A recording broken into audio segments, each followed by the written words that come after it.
but to be I shop a sound voice with this. But you want to test yes, I don't know. Maybe not the Biatu. And you have the cut.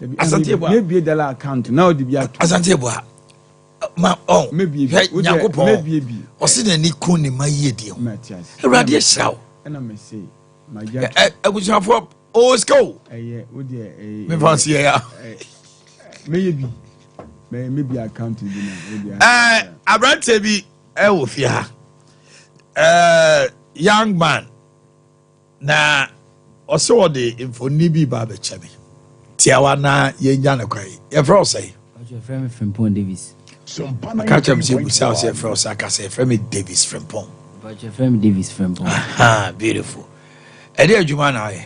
But you may picture frame, may customized cap, customized chin, any phone covers in your mobile play. We have phone covers. About iPhone only. All the picture banners and they are 2 HM. Now there are 2 iPhone. About wow. Oh, I love children, young men like this. Oh, we school, but who's your graphic designer?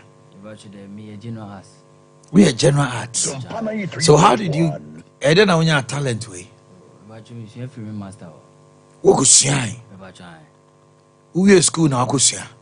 They say I know near Juma way. See, I know Juma about your mayor. Sika home. About is go over. Sika home. What's it? That Pacho.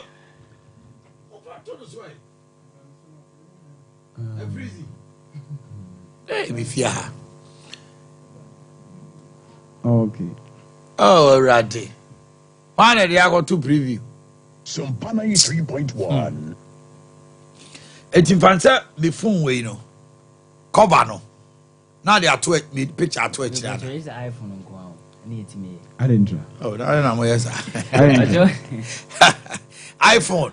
It's your iPhone. They are betting me picture to it. I didn't try. Okay, dear to iPhone contra. Interesting. I need a graphic channel and neighbor. Ah, now my designing. By Samsung, maybe the only bimba. Okay. iPhone At the corner of the year, no.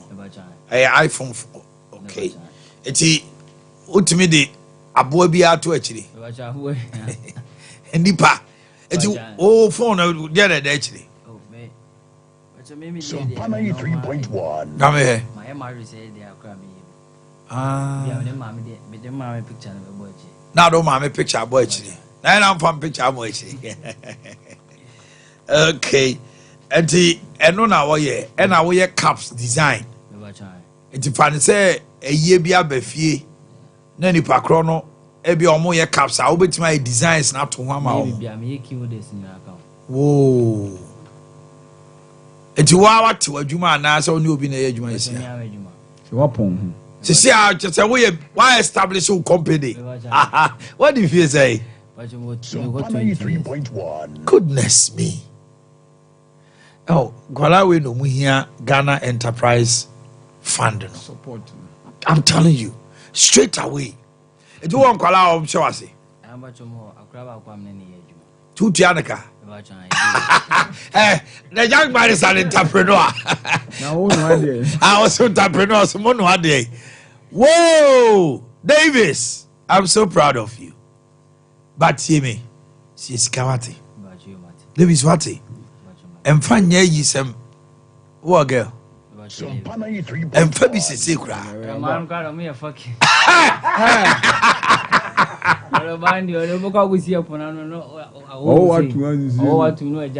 You see how the fucking you see I love this boy. As if I'm fan channel. David, I like his spirit now. Siska. Sika bebano. So a bank account. Yes. Sika. Maho by 3 years time. Young man, Davis. Impossible. Bawati. Oh, I love it. And fear me and sa echi Davis. Ubo sika o. By man in your fucking what? Because that is where I think so. And the other man who hear the air charge. Also, be I will be here machines being here. Vision they say. It's for me any day. Because you see, as a boy is kind of a shop. Sure. sisi ama ambi shop na isi o tonton drinks no. TNS one make tables 1 or 2 minutes. Ben Mike no, che Mike no. Because Mike no ben no. Na isi nyina ye de nyina ye adwuma o. Sompa 93.1. Beba chan. It's wow person wo nya wo shop. Beba chan. Eh, go be duma abrante ya mama. But it's unfortunate so my the works ni be ehunu fidie no so na ma. My enhwe waye picture bi be it's all dey be che me. Na na me fa na wo kumasi ya wo yejo Kumasi asafo na me ye adwuma. o asafo o say o ye krom o me krom obri ye bo pesa o subi me do be ma me abi ate on my day Sompa 93.1. relax obri ye bo abebo abrante ya ma no pesa no so yes me dey be ma no when you huge talent I was so bo abrante because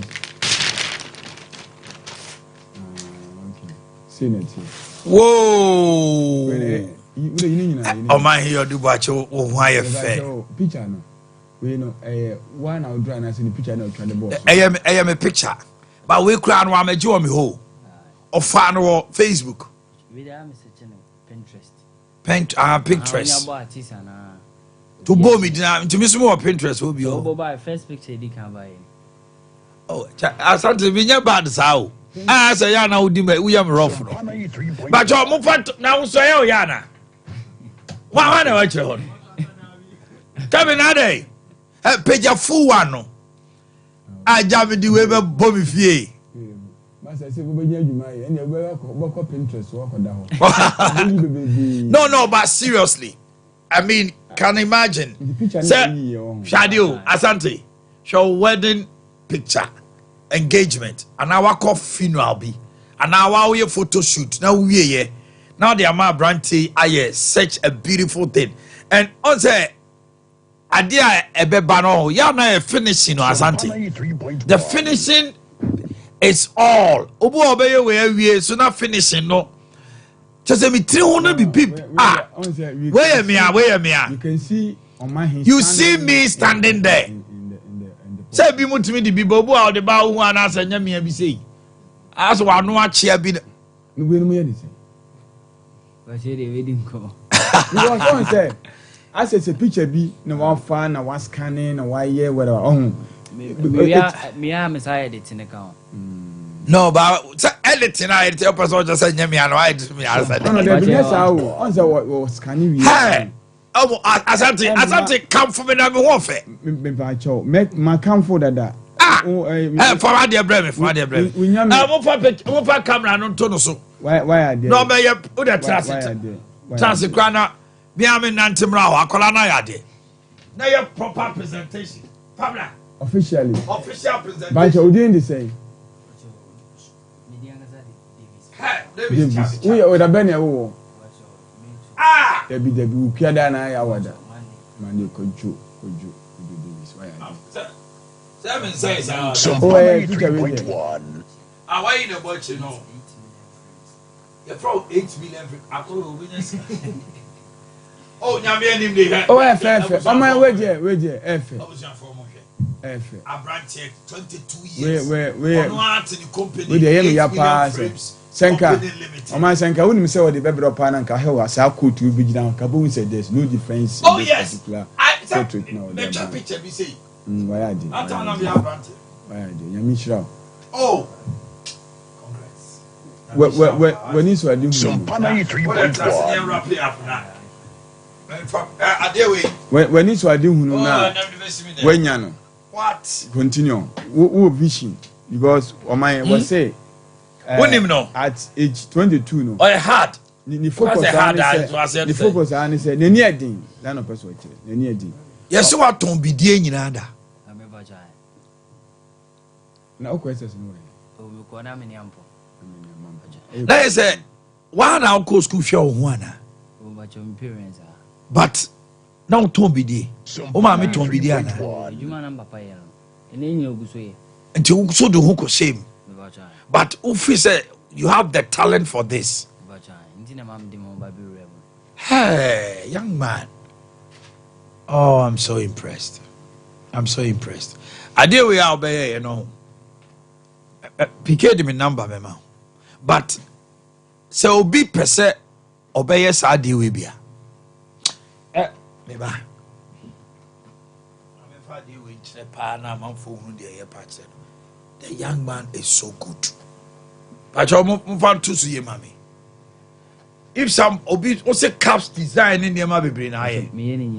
It will be person yet frame be say man phone number no to 0538 0538 47 26 27 Sabo bio 0538 8 million frames 0538 47 26 a young man of 22 years ono atime bie na twuma afa nipa ba akokra atua ne ka na boy we woman be mfie miensa mfie na onya supporter obefa grofo adwuma so we say opese wo ye onya shop me ba ze oma etifo na me hu shop on cost so because here so ye wie kwa na dey go ma me shop one na dey go and it is shop no somebody try estimate who here be say a single one player, okay. Eh, best say.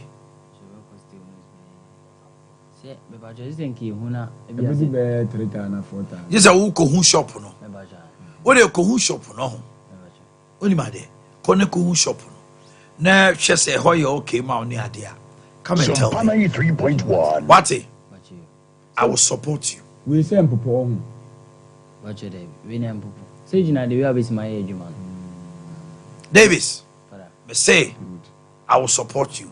So remember nipa bi kra be come ho ne aboa because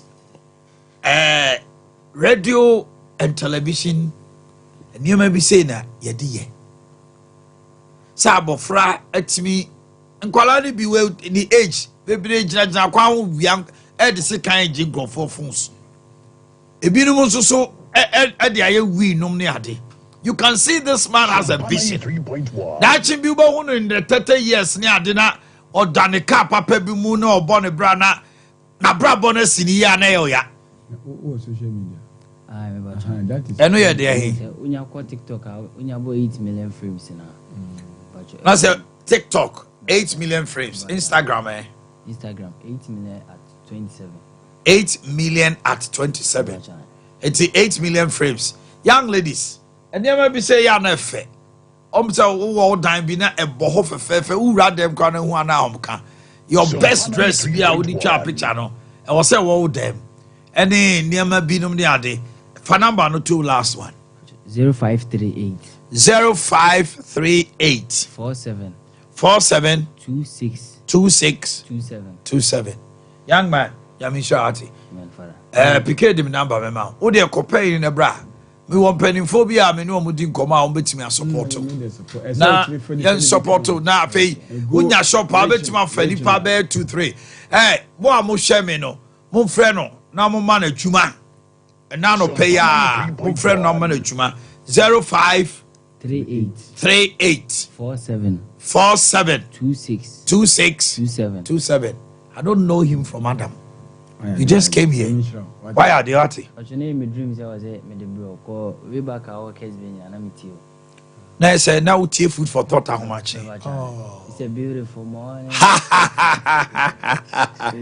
Davis, Yavika.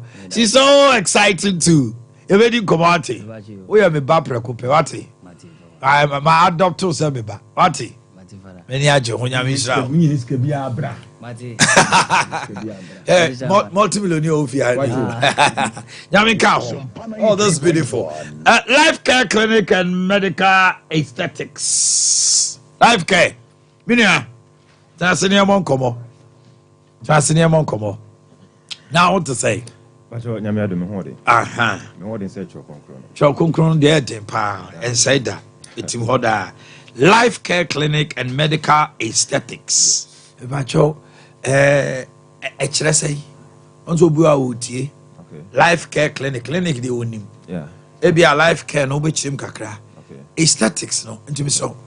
We no chemu. All right. Na me hu juma amudie. Na nipa obetimi aba ho. Okay. Enko. Yo, Omanhene media aseda Emma woni wetie for nya Sompa TV and Sompa FM meche we biara. You can life care. I want say without life untimi exist this age. Internal you can life care. You treat all kind of chronic diseases say because to me you if free attached for us as always. Okay. But what I say Okay. so we pay our life care the chronic disease I hidden chronic disease one of the other facilities want to me any solution to the answer and as we pay our life care yet diagnose ni pedian to the master's level say here put say because fra yenje ejana Omanhene ye na ye de afa abefu fidiem yetimi ebibi mu yi na yetimi efifi mu yi na yetimi ehunu kwan so kon yetimi afa so na ya mawo the best maximum treatment wow we say yes life care you down so kra na head office no outside the country FAB USA now say na the doctor Anita would be pim Ghana ha into on say yen inra ye use nyira free from chemicals free from chemicals they can free outside the country and eba into say wo dia koye say hypertension pa either say primary and now say secondary hypertension. We diagnose the heart to the master's level ye pa ma yetimi hunu say mojadodo a etimi ehia akoma no ansa na akoma etimi a function as normal human being no sa mojadodo no abruso akoma no ana say ashoto eno na life care yetimi eye pa ye de boa ye mind for intime stress obia wo say eye chronic condition ye oda na ntia me say ohun entimi ento no o de ba life care sa na just say etie and I sound so ne I say the aesthetics. You can't aesthetics it be an oba. Right. Who say what appearance. It look attractive to the public. And now who say back, front, wider hips. Mr. And also you have different doctors almost attending to that kind of services no. Who say back no enlarge and open wider hips. Sompa 93.1 our life care and medical aesthetics. Okay. We examine the skin. Yeah, BBFN is skin testing and as a skin analysis. And now it's me a boy ye pa ma yetimi identify with skin type. And sana yetimi actually the best maximum treatment you bet me adapt to our bra or how boni bia NHRA. Okay. Yen for be say stretch marks. You were quite immune to stretch marks. It me appear or the power skin. True pregnancy, it me a genetic stretch marks. Now the fruit swap pipe, that is it. Yeah. So when to me identify the cause. Now so also the machine is seeing the skin. So now waiting working on it. It be an because any skin be an it me accept machine treatment. Okay. And not in life care and medical aesthetics. And say we diagnose and answer we do skin testing to know say that is it. The race no ebia what the machine is just a bit me aye a bit me apeke a bit my yuma effectiveness na bit me aye okay na because one check is animal we nyina na so the machine ko see the skin so bia na ntimi work out ya was skin type nso ho no so no man na dura ntimi nyi nti na sa wo ko pim hospital bia ya more products no ma ono ma nyi na so binum sa products na bo say na ne ho ato no into the life care and medical aesthetics. Now you examine your body to the master's level. Now you want the best maximum treatment. Say be a open say, o color no look very attractive. Ebi ana open say o page o color make kakra. And also your question go so ayetimi epege ma. Okay. What I say? Abra intimi ma side effect be ana say pie IFN stretch marks no. And I say be ma o obaye o. Open say like osun. Brain make us obese. And I say, you're overweight. Cholesterol and fat be deposited inside the arteries. Ama you're overweight. Ujina scale so unam 90, 95, 100. Mr. Udu any our life care. Ye be say fat dissolving. And also we dissolve unwanted fat. Answer never be sa crap no. Ye check your cholesterol level. Etim issue to akosra. Ama just a woman do round to me and your own share no. Bra life care and medical aesthetics. Now you mount the best maximum treatment say a weight loss for any our life care within short possible time. We won't say yes. Omanhene, bia etimi akonkan. Ntina onia obi say me say na say na okay eno no your age limit obi betima about your male female and I say your man ko na eba emema ebusumi no kaze sisi ya emema ebo ejuma ho ema nso ewo bi ema nso ebo ejuma emema nso ebo ejuma all genders so your ba ofun eso wo pese won slim tummy only the tummy we run diagnose for only the tummy and as we say o slim oni pe nti oba no bia wo wie ye na fu no asage that is it as ati jokakra that is it or dress ya na fu bom epie unama like on feel confident tade ebrebe no otimi hye nti omobetima ma but ye be man within short possible time ofu no be kama people bia oye ochinyejifo ombra me so hwe life care because yenra yesu nyina is important na chi so enhancement so anano de eno na ye kan wasem no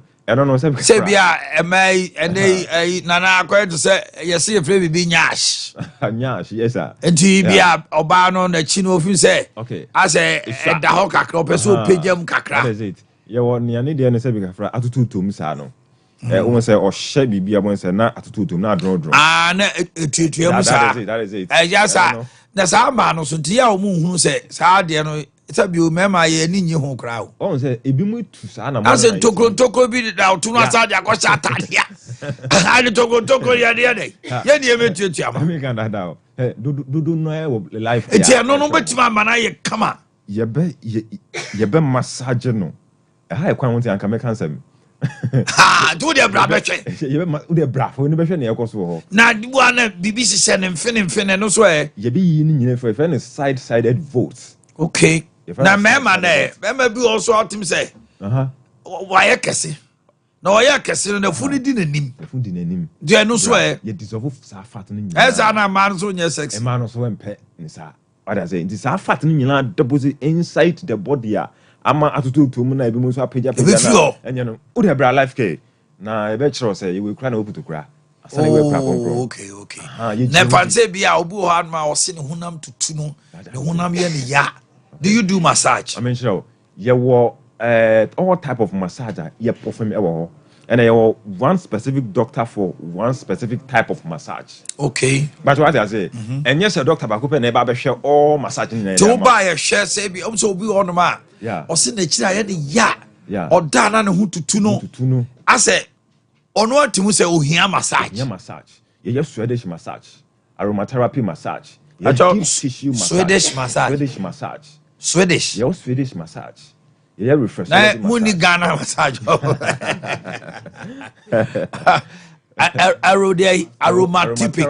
aromatherapy eno ye de hin ye wo how no nyina esi ndidi so wo de an say bra life care that is it ye pon structure na de ma wa even answer na kra doctor be touch you crap no ye examination a skin type no how is it answer because some say bi mu etimi ko rem e hospital bi o mo timi ko perform massage na so ya na no hunam nyina ye ne yamo contraction no near day of the muscle okay because nipa ne ntimi ehunu say skin type be say on the answer will be a massage that is it brand new twitwu in the life care you dance o ba doctors e hwe okay say e yes sciatica condition ne everyone say sa wona say na twitwu ne ade you acute sciatica bilateral sciatica and chronic sciatica ni nyina life care services ye de bo amanfo o ba e be check sa na mo nyina de ama wo ntumi nante o tun asentie mo twetwe mu tutu ntumi nya wo hwe bra na ma the best maximum treatment you know nyina from outside the country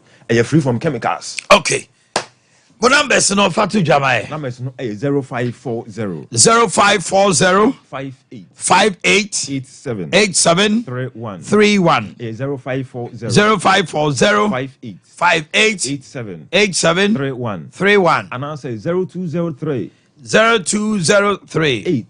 18 90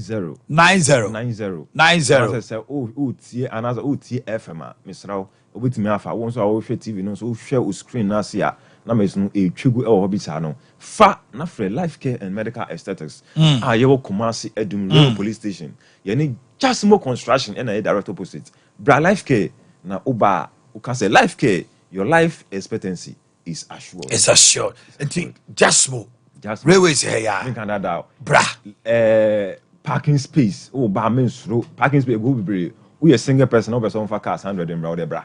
Parking space at Okaka, Oba, you be fine. Now they say. Dr. Frederick Autry. Dr. Frederick Autry. Dr. Frederick Autry.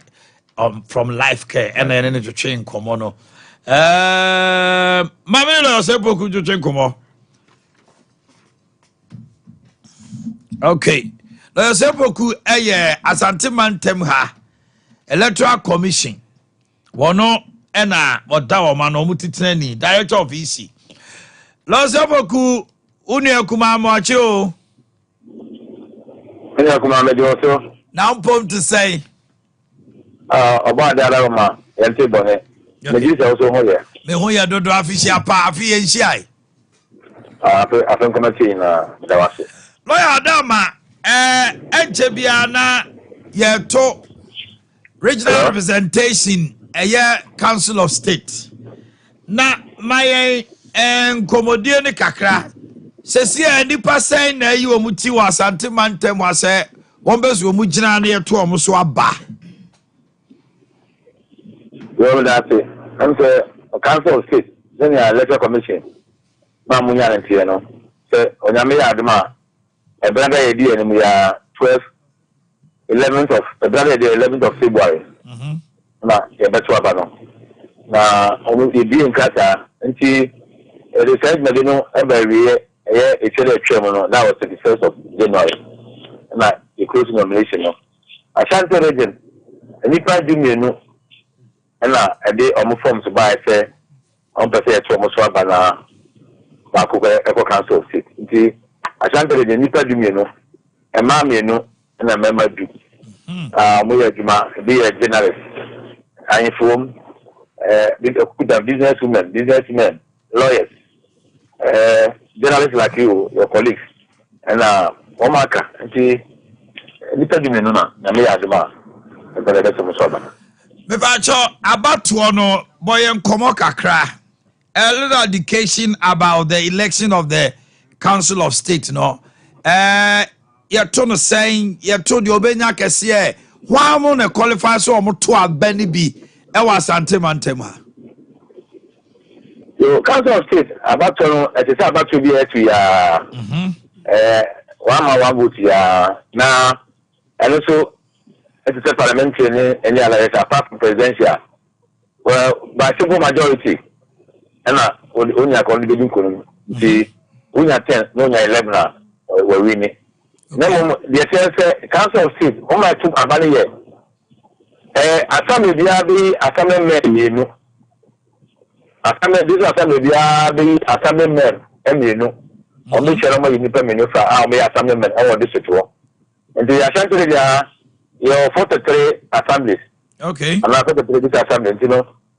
Assembly, you know, 86. Okay. And a brother, 100% 86 delegates. And I'm from Electoral College, you know. Now, I'm actually about Namai, Sani Pajim, and Mubakona, Okudina, Asante Mantem, or Council of State, you know. And the Sana Senate, and you know, Biana Sabi, or to be a family, no, and they share no more uniform, no, no more not them, and then I shan't. This is the I will I'm seeing you. I'm really coming. Now I got the tackle, you know. I actually, but I will. We not call the council. How to see? I know what I do. Wadama le sepoku Ghana ha. Brasebe ni ekoto aba ebia. Yekoto no so aba. Emre bi da ho se eniema we na emma osawo nipa ni di musi otimi gyemu ansa na ato no so aba. Council of State no ye ni bibi wo ho se eniema we na qualify obi emfie no eyesei onipa no de na ma no kwan ma otumi gina ana onipa bia timi sori se makofa form me ba be Council of State member wadaroma de na ehye na wo ho e ma obi etimi gina brane se yeto no so abeyi no Council of State emna say Obia qualify say Otimi buy through some of parliament bia qualify am Council say this is qualifications any bia any parliamentary election and you don't qualify to Otimi Ijama to about parliament there the same way I qualify for Council of State.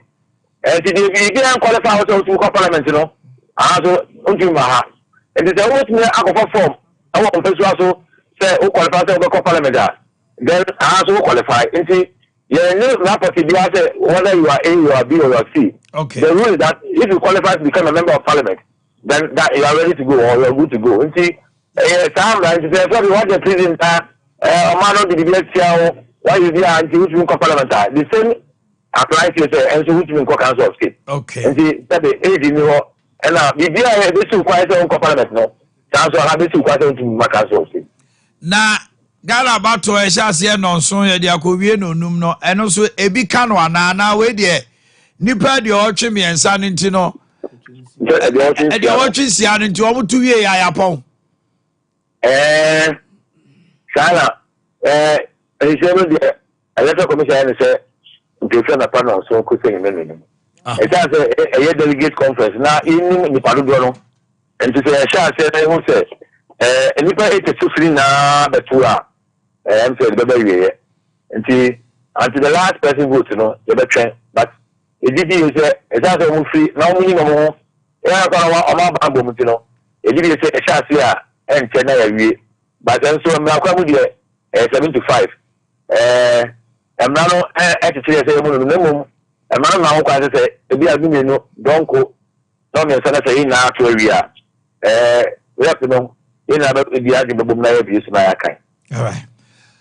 Lo se poku meda ase anope won chemu a ode amaye. Ese meda so pa ni akwanya ode amaye la commission. Okay. Lo se poku director AC Asante. Ena ye ne no twetwe nkomo no. Yo me fa on to hold bia. Osukram.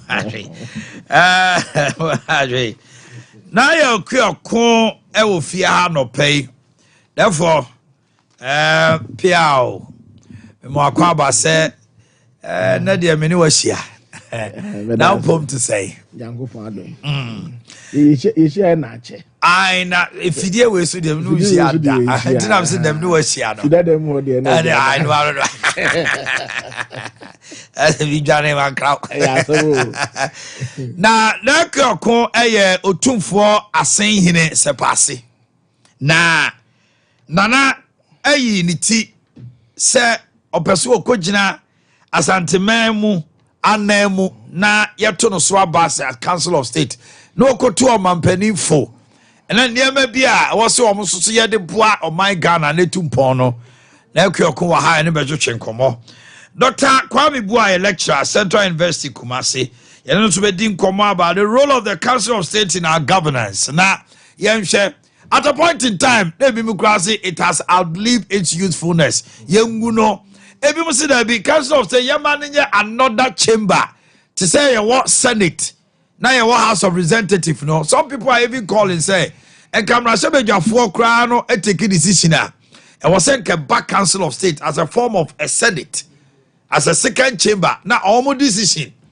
ebi wo come betime twam ni ade because nim di fo ne kukudam ene kobo dompem hono ma omuko ehiem eno ntino na eho abehia ene ye di asante mantem ade nkomo na nana ayi ni ti sa de a ene betwe nkomo therefore akwa babiu mejo so bro no adama dia na mema wanya pepa se opese wo som asante man e wo Council of State that's all man ye asante memu ase ya your contribution towards national development proportionate to development also asante memu ase na ebo ebra na last elections in nsema akoso a in fact na ba be debate kura as to abanya ono no bon homode wa asante memu ase nti yehu ye say ye mpuntu no aka echiri kakra that's right na yesoso nyankopon ya adoma asante hene ede akonwa ma ya say ye nhwe homa no no o kan o se ko ne ko hwe yi e mame ti se hoye yi a asante hene asomadwo no nti yesoso atwema wa beja south na sefase wo okay na ho na yedi edwuma that's right na se oba asante atwema wa beja south a dwumadi bia no ekoso ho a memfa me hunhyem ye kate sword inauguration in fact even at assembly no kra no elections bi ebekọ so bia na ekọ monitor esan say eho ne yewo eho tumpon a yes so na esa dwuma santen de man eno na ye no that's right enti enyi ehun film bibia we currently kra no interparty dialogue committee me na me chairman e wa atwema nwa be okay na say what say dwumadie na ase ano no and me di dwumadie no for quite some time and I even at KMA so kra no me say KMA road safety committee no me a member and I KMA say Bloomberg philanthropic initiative for global road safety and also me say a member and asantememu aso no child protection committee so me say a member okay and aside ya hini ni yedi no nzore bra ye board ya na say asantemasom na yesom no nti council of state the na ba na do time as you elevate no okay from your constituency level no to your regional level no nti no na ma ya adwene say da bi ene yenko na yeso yenko file bi na yenko soma santima yi at the regional level no see na ba say betu anamo no so na jame bo mi ramane say na da ma me pese anamo am pese metu no so menko na me minko tu say you are jatum you are jatum nti ya no na ma menya nyina so a so media agina bi no head another one by a preamble to the entire episode bu on my own konko no na akobu mai na emom o kwa kotufu e dia na asanteman enhwe wanim se ana wani so ade hu enesen ema asanteman abra wakeka ehom because Ghana amamra kese no hu say ye hia regional representation said the beya musomanu beduru jom ewo mo mantemu no atimi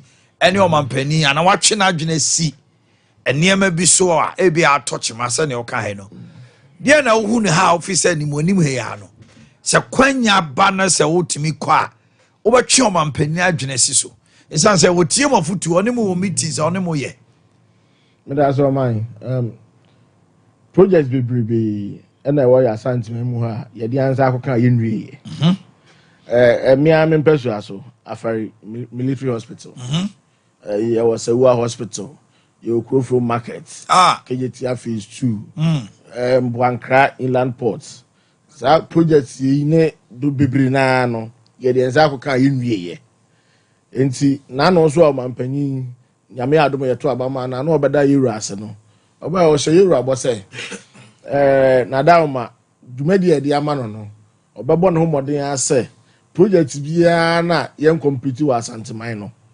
obeye me am kwan yama mpan dada kofo start here so for light to yi kwan say ebe pim ne kwa sela yen sanwe so amedie nyina anti manis wade hunu say edi cancer project ni nyina no yama o mampanya so nsi wo ho ene abrenya say ebu mu ani sanse ade e wose ye de oman sika na aye yijaya ye be hunu na asa pro ye be start say esa ye na no ho ka no twitwiri di project bi okwa start ye nwie na se ka se esa ko ho a na nke de foforo kwa na nke ye na se ya to se sika ni nyina egu nti no de ye mikosi nyame ya adom a na ye ono abufu de maya na mikosi aban so pa edikan sanse se de ehyewa num no ensa ya ohun ensa mfa foforo enhye ho nti de wo na enya nwie ye ne de en de se o mampanya adwen ba so pa na otu ho anamo enu firi wa na ye se pe project foforo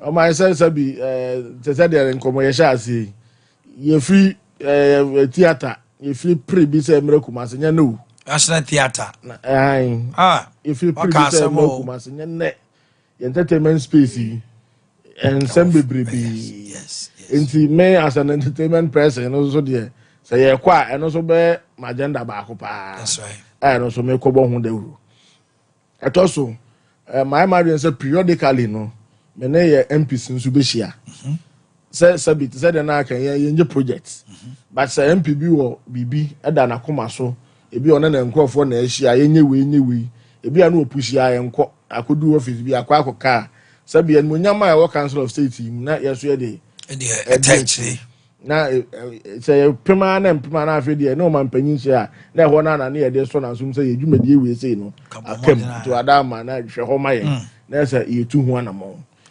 na periodically so no ye ne assembly members so be hia de nti a omode no hu hia no also omu na wo form pa so need basis to the boy political points in yetimi ko project be near bon sam na and so bia na omanfo na nkasa project emu mu at that point in time. That's right. It is ono mu share who the need of the local people no. Okay. Nti no if we are planning something as you push bibia na ya there a need at the here the nti na you push.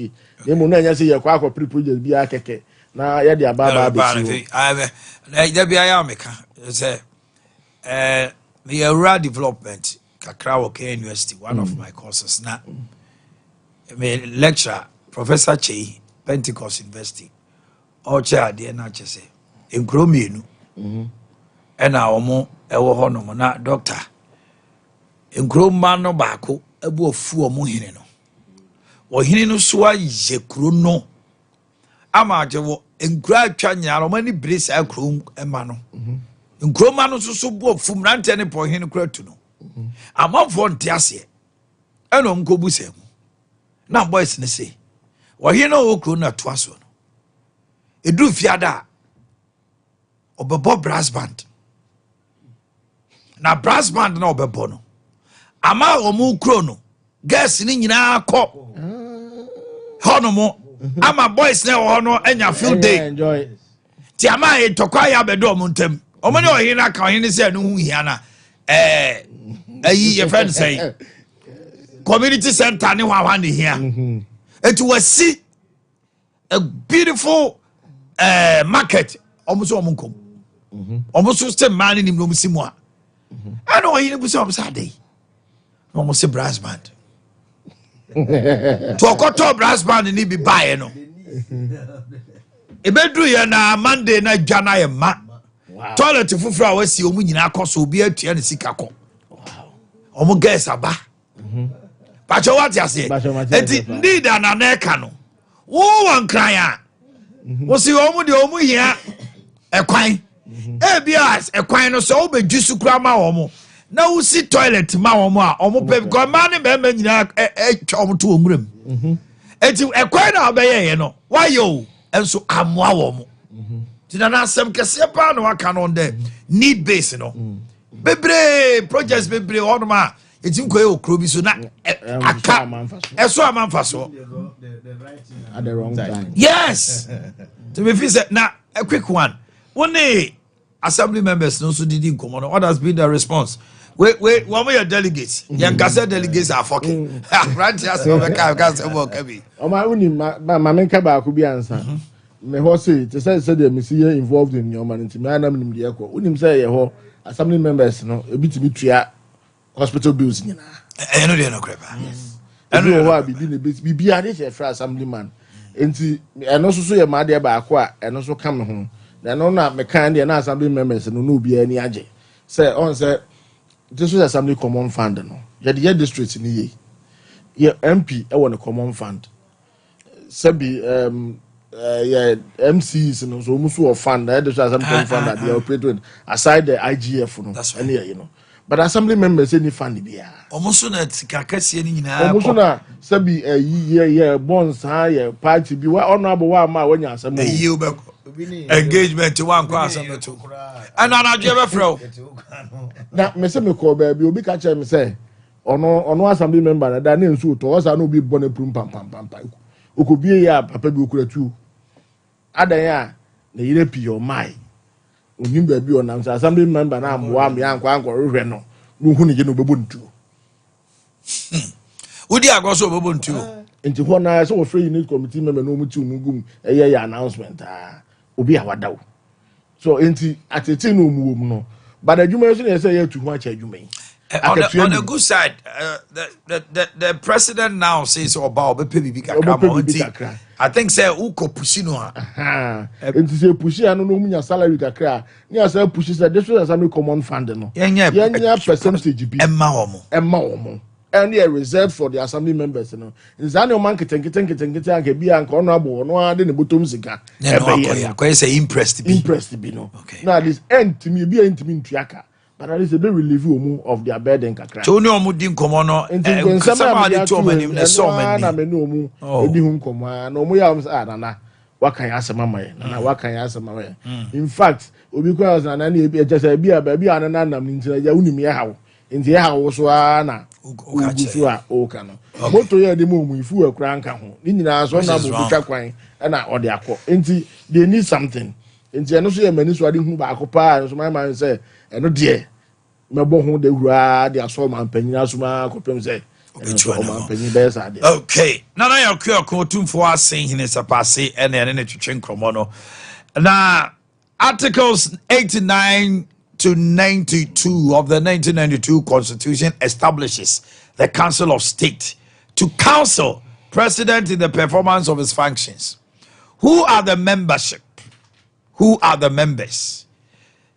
Former Chief Justice of Ghana, former Chief of the Defense Staff, a former Inspector General of Police, and the President of the National House of Chiefs at every point in time. A 4-year term. So it is coterminous to the president's term. 2, the president appoints 11 members. And then now we have 16 regions. So we're going to have 16 representation from each region. Now akeka ho. Say koi efie na bia te se ne edre ya omokoto abai. Ye koto aba ne yi nipa baako e wo region ni mu no akogina omampani anam. And bota ne say onka edom no ho. Assembly members said omokan no de owatwe nsia e na ekwa akoto aba no mayi wo mo. Eno ntino e ade a Ghana mamra kese no ewom asha ne kete so omfa ne djuma. Doctor, yenhwe ebi ma Council of State. Ewu hia bi mu so Council of State kwa na obi a go for president power enye binding on the president. So what is the essence of it? The role of the Council of State in our contemporary Ghana today. Mami Joe. Yo. Omanhene das na mitie wati fonso. Said ye wedi kan aboboso no. Se sa nipakui omu ofise omu nimdie sonko ewo specific areas na ewo se omu timika omu bomu eye nipakuo ebi se Council of State na omkutu omampanyinfo anokwasem yese se onipanyina adue efise se entimi ma se onipa bia oye bibi otu anamon bi no na yese se ye wotwasa no onim se nechi achia nti ewo se yenya bedwakuo bi a omo befa ekwampa bi so na o matentene omampanyin se eduru ba bi a wo de wo adwen kire wo se de wo ye na eye nanso omo ti akire na ehwe wo no ene ehu se da bi a wo koi de wo chia nti ehu hia pa se ibenya Council of State na omo beboa na omatu omampanyinfo omo acheche ne kwan ba bi a okọ office enye policies bi a ode ba na omo hwehwe mu hu se bi a ebeboa na se emwa na ombetunufo ewom se de ye ka se eyafutu otunufo na opa ana ofa na wa mfa so dia na se BBC a then na ehunu se ebia wo so obi a esipanyina onti afutu no se ne se ensofa bi ba anasa sem bi ba no so a na ono a na bedi nasem enti ehu hia pa na eduba bi a na ekwan ya yefa so a nipa no na ase amanyosema bem awura mu na akọ efa eninti e basa de o mampanyin no ye no se eyo se enyo ebi ara akoyi isi ya NDC ene wo so so hwe emra na article 89+1 no state clearly say e was so mampanyin no so eyi nipa dubako eno so de definitely en nkrofo dubako ana wo hwe nipa emra no ma kwami eyi wo mo na omo no ye nipa kakra bi enti se ko ba se ye to abakora no a sa nipa du ba ko no nko akora toko omampanyin afa de se ebro nkae no so ana normally wo hwe diff ratings nso a esi aye betu wo be hwe mo manfo betima wurawura mo aka se NDC na wo so enti yentoma obi a free se oye NDC ni enso amano anyema na yekoka no enye NDC asab enye MPP asab enye PNC na se ye pe obi a obetimi agina asibrane na wotimi akoye nhyehepa na wotu omampanyimfo na ebeboa oman no na oman no nkrankro eniti se ko basa yekoyi yekohwe political ne di yidia na akobase de omampanyin ebeka bia no anazusu ye foaso ha se eye se enye ne ye foaso eno na ama nipanim bi e kase ene de ekwe na ehu hia se ye yi council of state ye bo omo ka etu omo eka na omo to omakwa is a tubulous dog no because asembia na omampanyin beka no akonko yeah na tese na ehu hia base ye ka omo ro pa se omo ye se omo ye hye pa na omo tu omampanyinfo dia na ehu hia se itiminya council of state na omo is it say doctor emrano a ma council of state ebam no Ghana for bebre so yenyando musuko. Yes. Because if you look at articulated 9 1 or section 2 a consideration of a bill. Yes. Abra parliament a pass emrano. E was say kodi council of state for ho. No mu hwem etu omampanifo. Answer the be transmit a bill no come omampani amana sign no. Council of State shame for 7 days. Yes. If they don't have anything, I'll make a company say where the muye. No, I'm not the abam man penny assign you. Sunday way you nim efa omo ti akwa to say yo mo say. Omo ni hwe. Nye bill ya bi anti-gay bill ni ho asem e bai. I ho kwasem ba Council of State upon advice and can say emra bi eda Supreme Court to omampani nya dai enko hwe se obeye no na okosign na wie na say emrani dinner it was Council of State but I say yeah timemfo no de atia no say yes Council of State omampani entuni from ye enti how do we also reconcile with that if you must say ka Council of State periodic meetings omo no ka it should not be in camera can you say parliament in komodia omo trase omo fa adwene no nanka omo so camera sisi omo so na bia oman no issue bia betodwa ti say bia anti gay ye bai nanka yakoje omo adwene nanka kan camera sisi omo so na mpanifo atena dwam na omo de amamre ne amane na omo aka na omo bua no say ye fi say na kwa ebeboa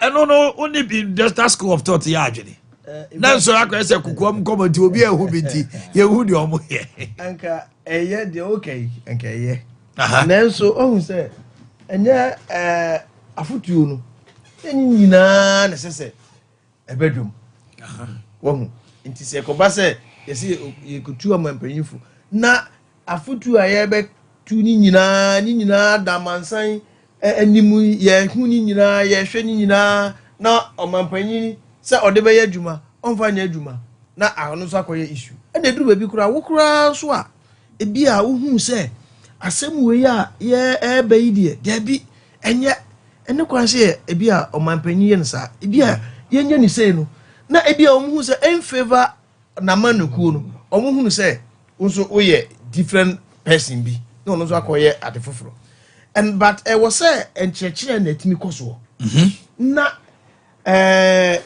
nipa na ye o man mu no yetimi hu Council of State omudwumadie pa omasadie pa ase so omudie na se ni etimi ti ase a eno no se eba kamla emma kamla no eno no me fi se at this point in time no dey say ye bibia open say du ba bia emwa fine ye nyine be hu say yes Council of State omo kan say nanso omampanyin na amfa enti se anye yi a na ye blame omampanyin nanso ebedu blibi no na ensem bu ho a na nkan se ye kan kokoam na abeto bedwa eno no ba saa zo a na ase yesi yentoma efi ewo abonten eniti ewo se yekoso na ye kyerɛkyerɛ oman no no mu hunu council of state no mu dwumadie pa pote a omudie na no aboa ama ye hu se fine enema se bills say akọ ewo se omu etimi transi omu hwehwem the pros and cons se esunsunsanso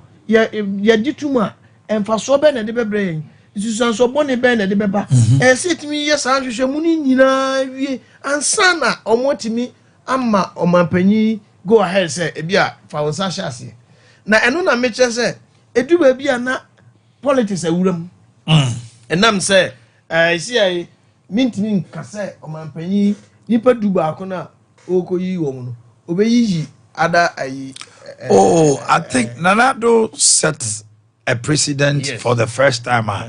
E.T. Mensah was appointed to the shock of many. Okoye representation. Okotuaba, yes. Now, mostly, Tuaba Noa, you will see the party in power influencing. Even Aifono. And no finalist the previous day no not difference akrabem changes akras abem. That changes akrabem. Ebebasa. Omo nya ni Tuesday no. And nya na nra no. No difference akran no so musa back from abeg nra de ni bi. Wow, sure. But also section 5 so. When you look at section 5 clause 2, the appointment of the member of councillors, they may be terminated by the president on grounds of stated misbehavior or inability to perform the functions of the office. Yes.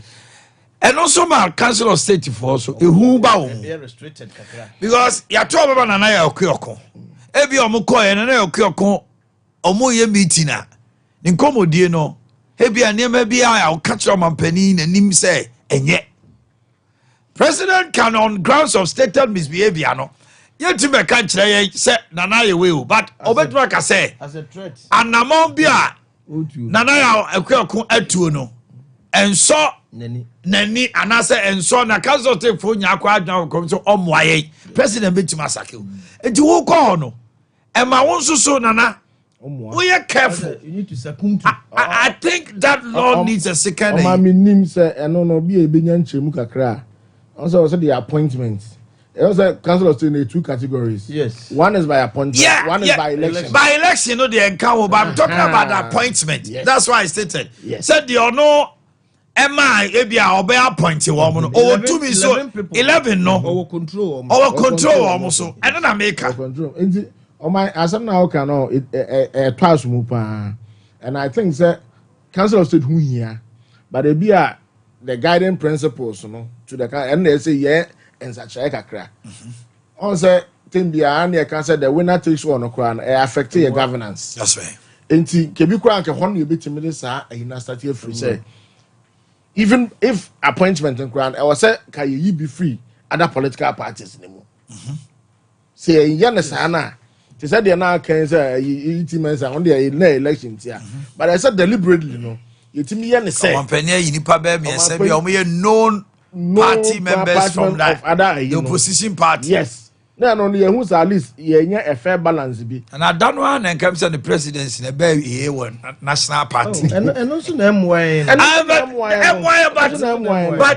the party then that say why.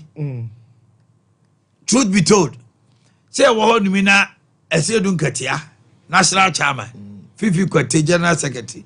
Oman penisi o ohwa a council member, chairman of the council of elders were MPP, Hackman were in his own metunifo. Now I don't know. I'm say party don't can demonstration because oh say but say if say I'm run a territory there. Very good. Nana I had the agree say I am say the appointment. The 11 membership appointment, at least 2 or 3 or more should come from the opposition party.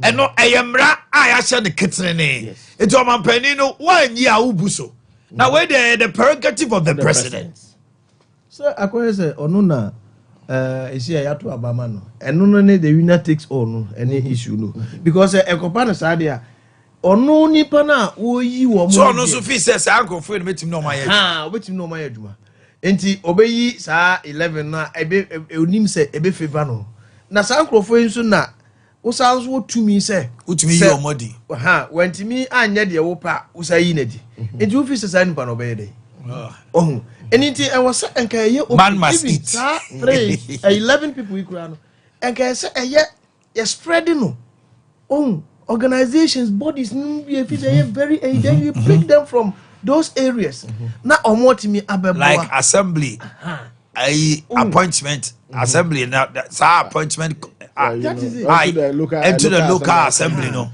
you said that you engineer you doctor and so now say yes because on say yetime yi be free a former chief justice, a chief of defense staff, IGP, and national president's national house of. So you see chieftaincy, you see yes. security, you see law. In terms of these people, they will come. They are coming with their expertise. That's right. To come and help. That's right. And I was saying, etiminya bodies no be. And so civil societies they be almost what side media and what conference no almost ababeboa. Don't tell you. Tikebia, head of civil service. Yes. A former head of civil service. Yeah. Now Kebia, you share no I bet you say bia papai nimdiefa adwuma ho ne niema no or qualified to go member of council of state. It's a 11 no ne ka omampanya yi no. Yenko baby to say Ghana Bar Association. Yes. And look at the law but yen share baby to say a teacher for. Yes. Not grad concern union no. Yeah, Now can be a TUC. Yes. You were a member of Council of State. Because those bodies no, they have a huge representation. Yes. So they should have a voice. They have a voice. So whatever they say, I think I agree with you. Into say was a representation. 11 no more. 11 no more. Now utimi say ade na be balance. Enko ye say omampani no atra baby na ono oyi ne ewom say onyi obi a oye obi akeke. Yeah, but definitely there will be cronies. Onyi obi oye keke obi akeke. Ombe cronies. Enam say sa political affiliation no ewo ho ntino. Gina ye bi ehun so omampani ni esie nani abre pa so osie no na ebi ana emwa oman no. Nanso ne ka no ebe de ne. Eno nti na mamamfo ka say yehu fa so e wo so they swear an oath of secrecy.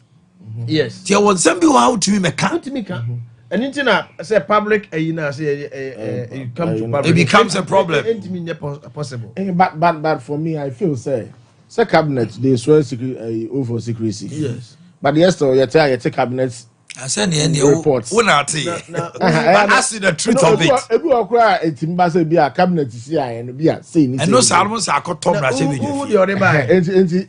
and I believe say if say ke bi a council of state decisions if not discussions but there be a final decisions. Yeah, as for final decisions to the public. Yes. Can also know the role reports that the council of state is playing because yes sit jina ye wo we. Honestly yento omo hwe you.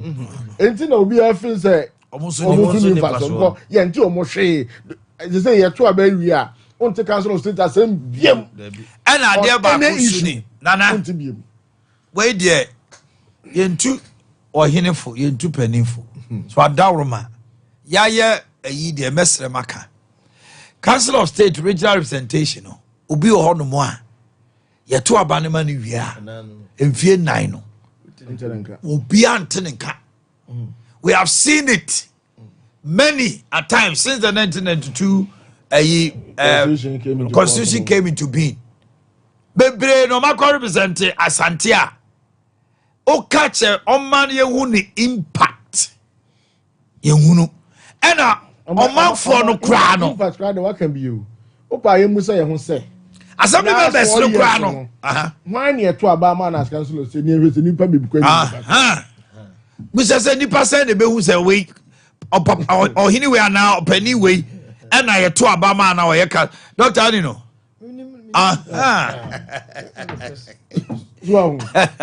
Council of State member representing you know mimi no Nana Krofo so hene Nana Krofo so hene omoto abama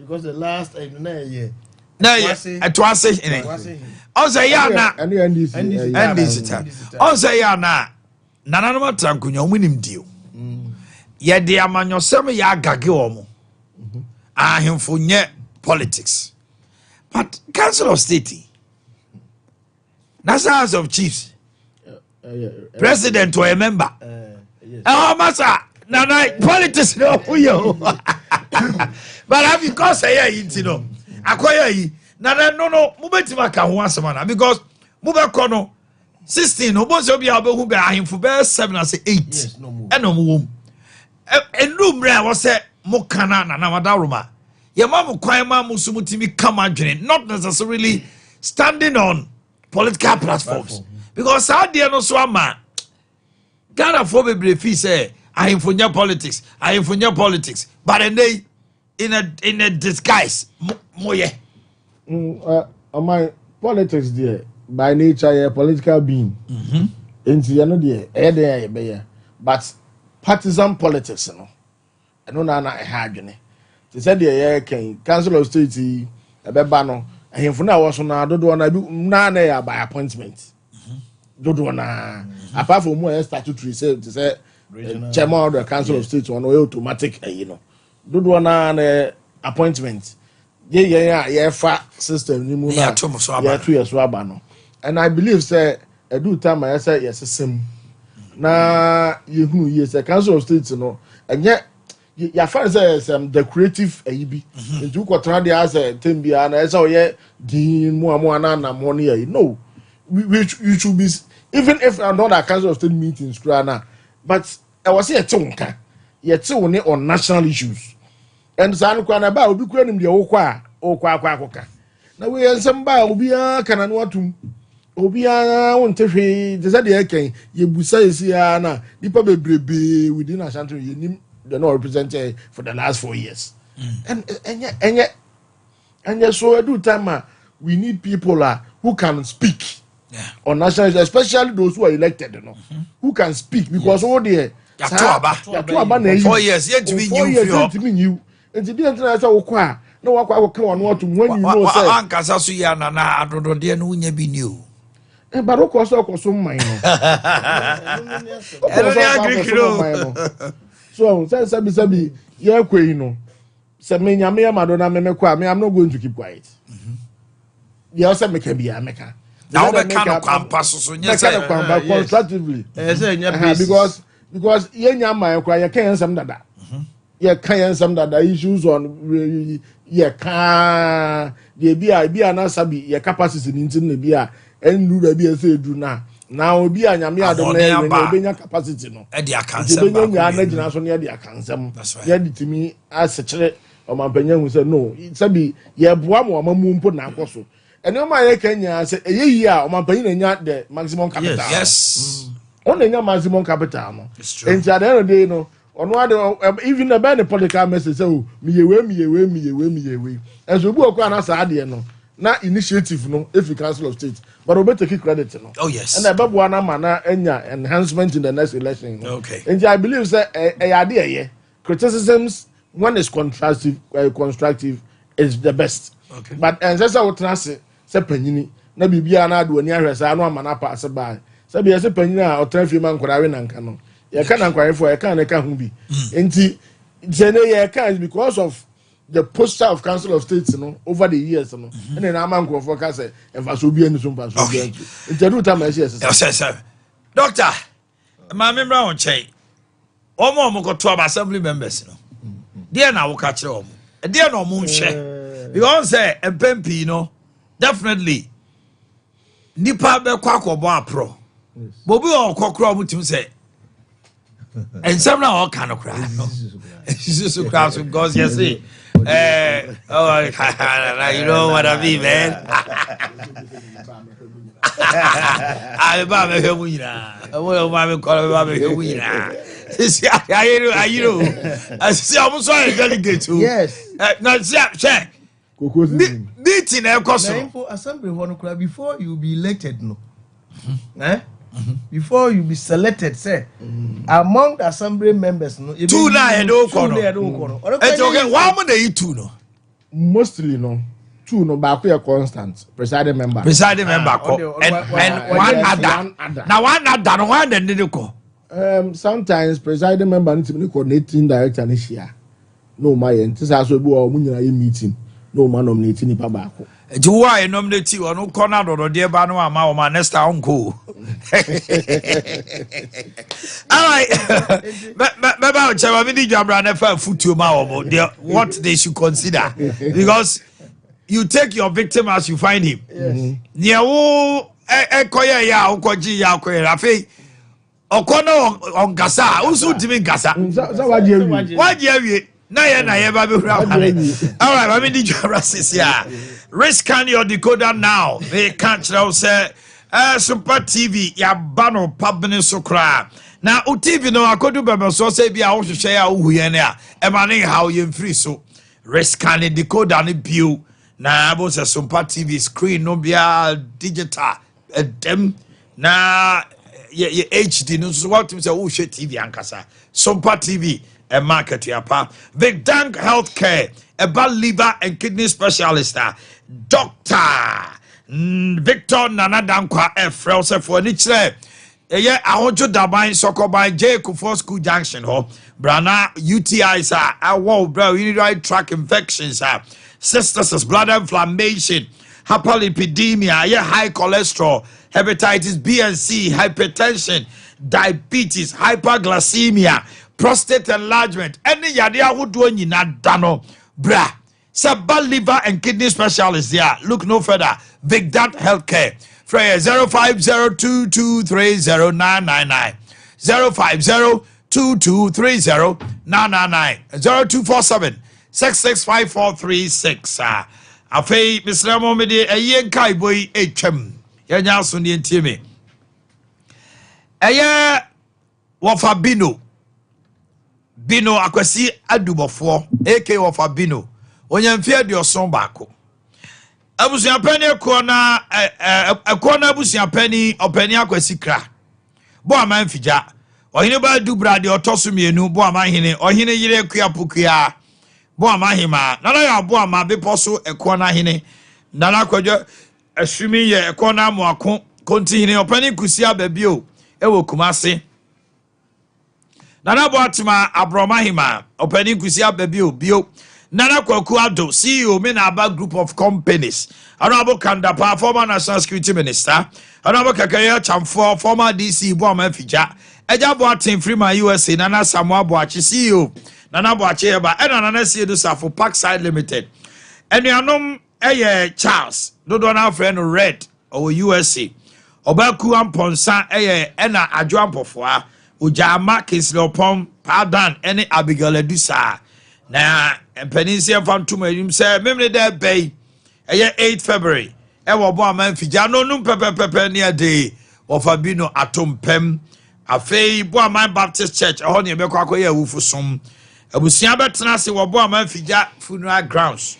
Don't cook up him, Nuncia, Niaconasia, sorry, Ewa Boaman Fija Baptist Church, non cron. Abusia wi akwasi ada no donko pepepe no wasatena se ewo afidwafo no anoma kra na chi adofo no yesra mo bejaye na wo fa bi no yi no ema no enya yi Multimedia Institute of Ghana and as isia no not once not twice but 3 times ya ama omo UNB Ghana Tertiary Awards Best Media School in Ghana. No imagine in press Sansuni 2024-2025 academic year no. One more forms no ready. Journalism, media studies, newscasting, reporting, hosting, sports presentation, film and TV production, video editing, camera and lighting, sound production, website design and jenga, fashion design, bibi biara. Na yai siye found near tetewa. So ukoya attachment na unye adwuma no befua. And I no pay me come for Command Ghana Post Office. Accra, Omo Ewo Honomo, Kumasi Ofocom SCC Junction and now download you on form on our website www.mig.edu.gh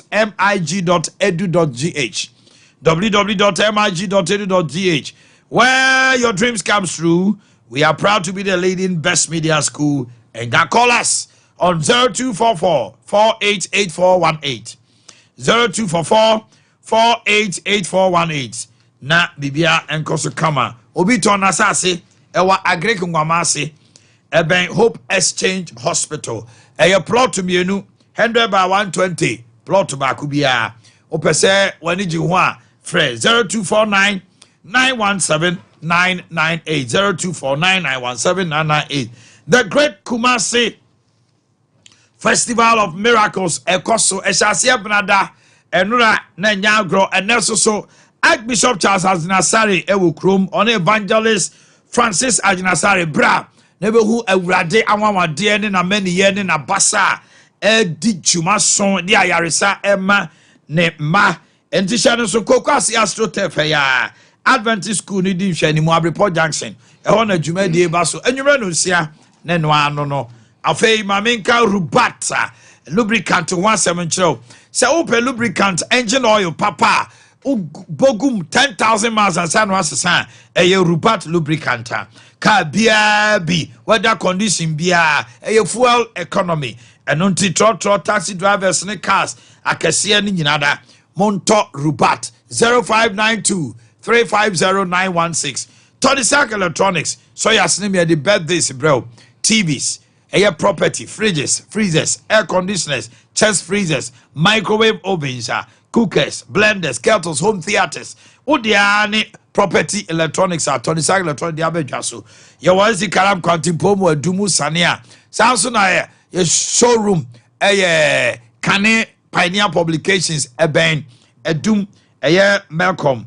A Fay Wesley Methodist Usania Triangle no as over Cocoa Board Runabout. Oh Sunyane Yani OED Shanimu 0244 11 92 36 na bibia ekoso Fibo Ventures ya the Ashford toothbrush Afri-Fresh herbal toothpaste aba unya Afri-Fresh herbal toothpaste ayi you see ase e ma ose ho ye den e medicinal eno nti obi a ose enya emoja odua eba ba ni nyina ebejai Ashford toothbrush your Princess Evidence executive friendly na Galaxy Free 0535 452263 0535 452263 we yama tutu ache wachiri ya ya oda untumi na wanisu brew indigestion insomnia any back pains headaches chest pains also call Dimpa Natural Health Clinic Dimpa Natural Health Clinic Dr. Dimpa Chanwu number is 0245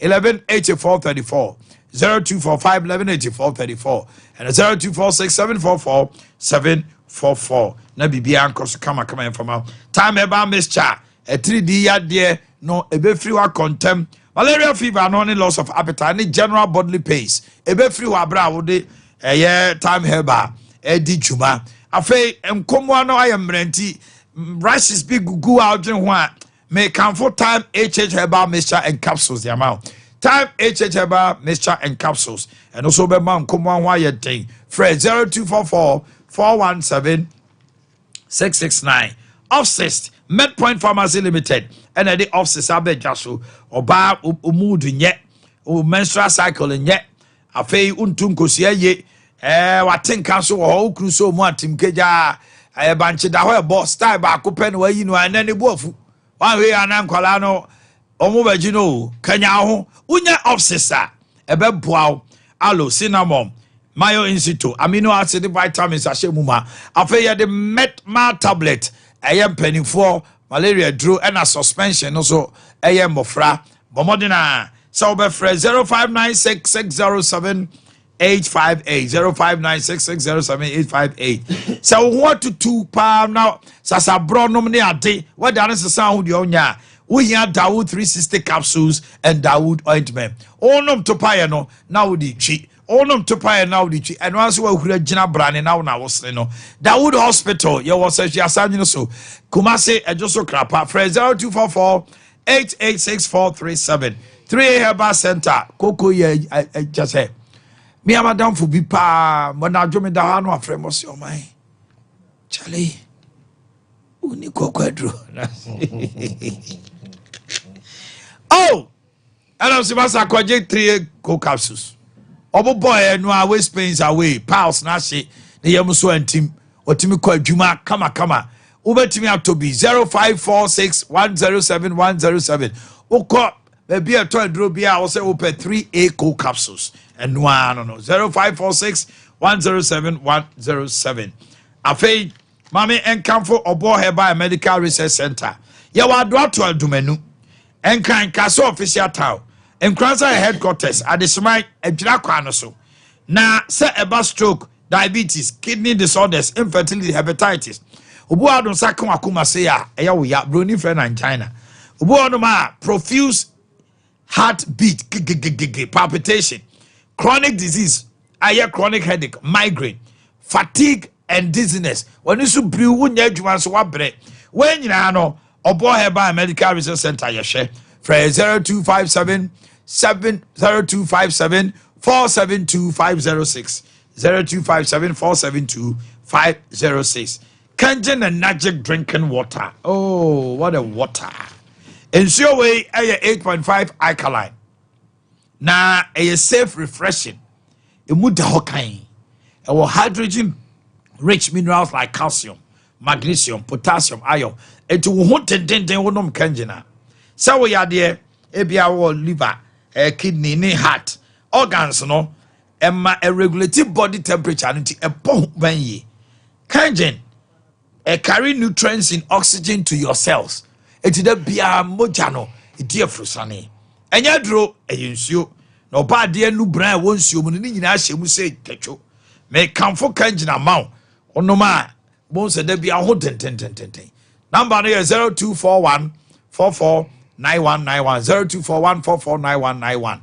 Fred, Nadia Jochin Komo, Ubunyaya or Breman UGC, Tafu New Road, Abawa Route, Ghana have a BI or depot, your distributors.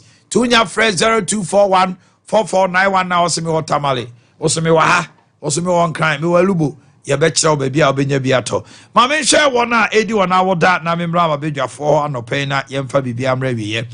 And Akosia a 3-year Vincentia of City Life Hybrid School. O Mamenom Busiani Yasia Mahu Trinkwa. Kofi Jerry of Asante Media from Robbie. Kofi Jerry. My beautiful wife Rosemary Infum. From your husband, Akwesi Frimpong, and the kids. Oh, okay. Akwesi Frimpong. The name. Okay. Oh, nickname, no guy, say. All right. Kesman. Yes. Marketers. Happy birthday to Gloria Ohima Apia.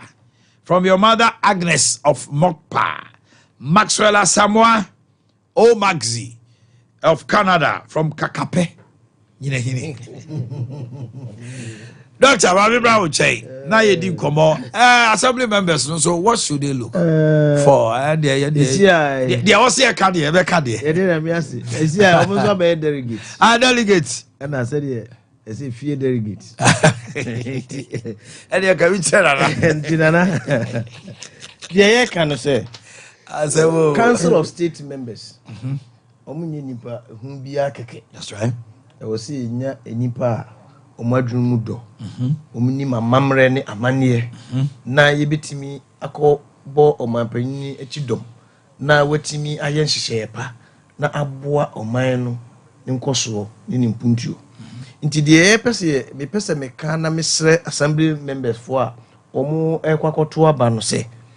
Omo hwe omasetenemu no omo nto aba. Omo hwe asanteman enema ehia na yenhwe onipa yenim se okwa obetimi aboa ama omotu omanpanyifo na oman ni nyina man kase no impuntuo ebetimi akoso na asante man so a nipa na yeyi no akono ono so betimi akokasa na obetimi aboa ma asante man enso impuntuo no eno so aba na ebia kra ye local assemblies no so bia benya ne so ne die na aboa yasetena mu ne yenya impuntuo na enkoye se the highest bidder anya ekoto abanama no said here nananom anase mpayimfo no anya omo numbers ne omo edin die definitely ye be chance afrefre omo enti ebedu bibi no ubohunu se de obetimetu akese pa no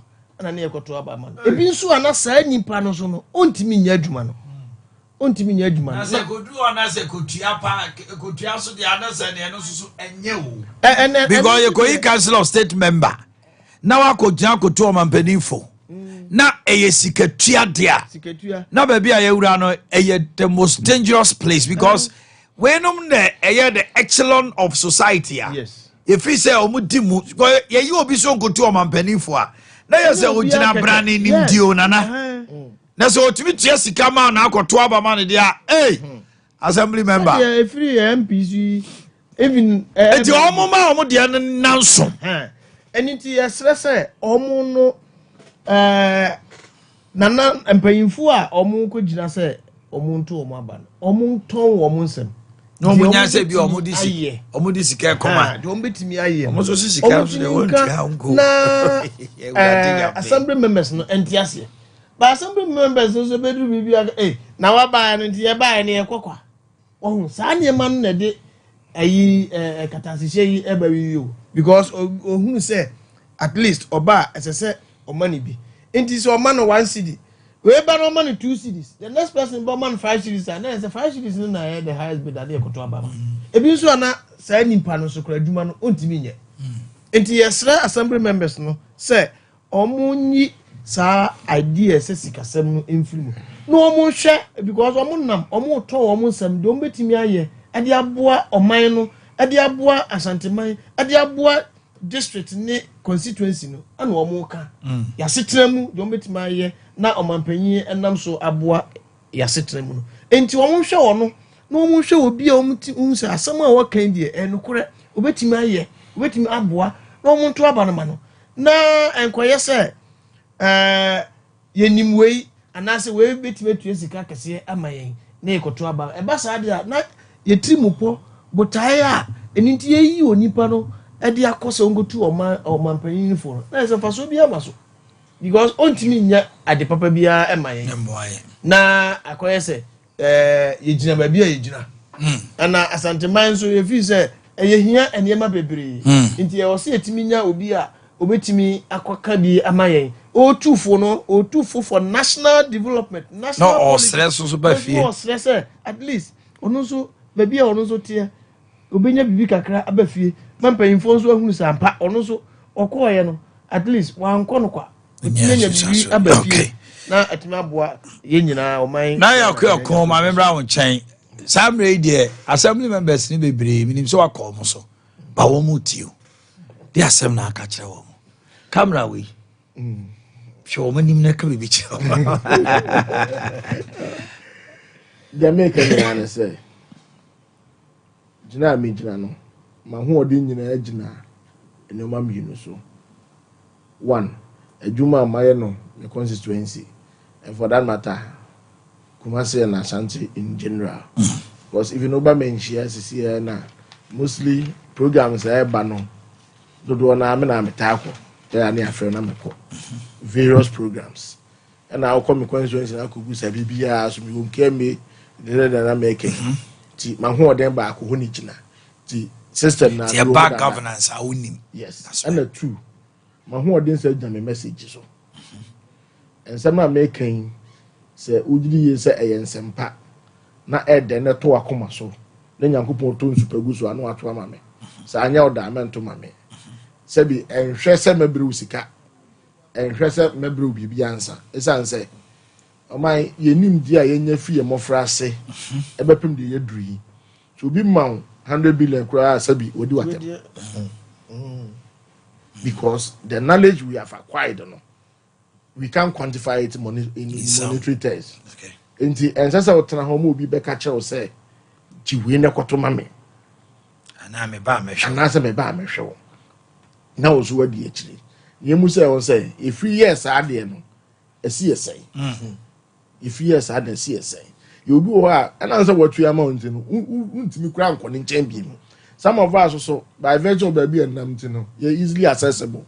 I been a baby afraid I know when you're into say baby crying na sabi ye ni wanim kura na ye wadaje de bedi wanim ye nya obi asabi e na aba position nti no e no no opa bi keke no wi a okọ nanim kura na e de don hunu kura bi ye kan bi kura ho a no no akura na e frefre babo ono no mankrofo na e frefre na number kura unya na unya mo akura wa frɛ no anaso bi ohun number kura sei but ye de media na ye nti number o ba bia ye nya obi a ye pedin nti me ho na ma ho de nti ho na me ka che no abo members ne say mo hwɛ saa de no ho na mo to say ma sam ye wo da to ma me anya wo da ha ho e me to ma me na ye nyina no ye mpre say ya santeman ene ye Ghana man ene betu mbon me da mo nyina ma say okay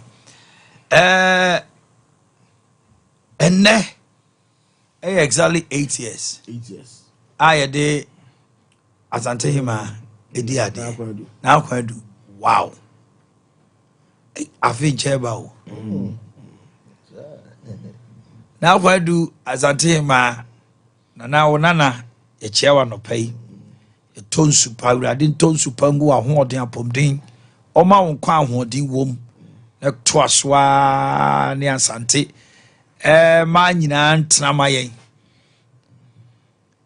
hey afi cheba o afi cheba kra na de ne ane ka bibi kire na na be ndai e de me Kenya ne se ye nyina sabi ye maame batampa na akwadu me ma otirinkwa pa na me stress de na nanom ne sikadwa abo ho ba betwem sa abre no omo ansa mfa nko ihiaw pa so betra se achama yen hia so betra se achama enti me stress twedi ampo na nanom enka ho no mo nje wa baba sa ne di sante ahima akunwa ne che na se de we ba ye wasi ama ahima no mo se kam ne yi kakra ba mu no first na ahima no na acquire life but na nse de oza ase eso te omo so ni abred mpuntu ko mo peso so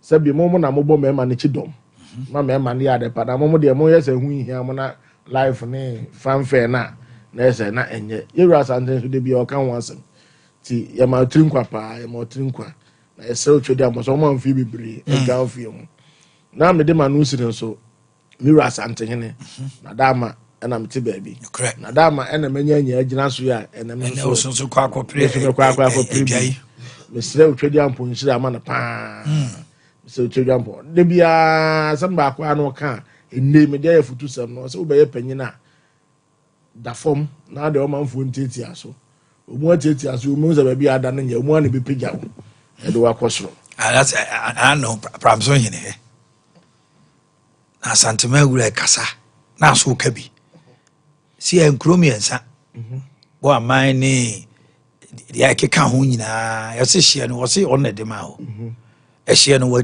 yi afri ho wo de ama naja abranka se nyame ne hine sasa ye wie no mo de nwom na sasa o to ase ai fu ni bi ha mo ede na ko gira wura nim na ukoye titi asem no na just say ya kan wie kura o and was starting to kasa wa chire within seconds sa ehia na wo kan some nam dem a wo sase no se ayo se some nam dem a wo ena be yihie na free wo me di ni nyina ma meja ohine soso ni sene abranka se nyame ni wo so di ama na ja koi ya pon eya na ye refi say oh ehọ na enya no na santene so de nyame aye no udumade nyina otumfo nyame kase na sabi ono so nko na otumi so otumi sesa bibia yes enti se sa kwa na tie na o ka so sesa na ontumi nkan bi ko na ye ne sa ama bi a wo wanya ba bi agina ori yi no enti ene wa be di hina ma pram so ahwere ensase gromiensa wo hina obedi yo tumi nkete na na ye de man na na ma ewi efi ye hu yenim sesa bi wi ase na ye de ya nanso so ewo bi ena ewie bi ni nyina ene sante hene ewo bi na ewie bi ni nyina this on this note little kid takes over and it's time for full time. Let's get it. My name is Sebastian Antich. In this region, sports is all about Sompa Sport. For the thousands in attendance and the millions watching around the world. Are you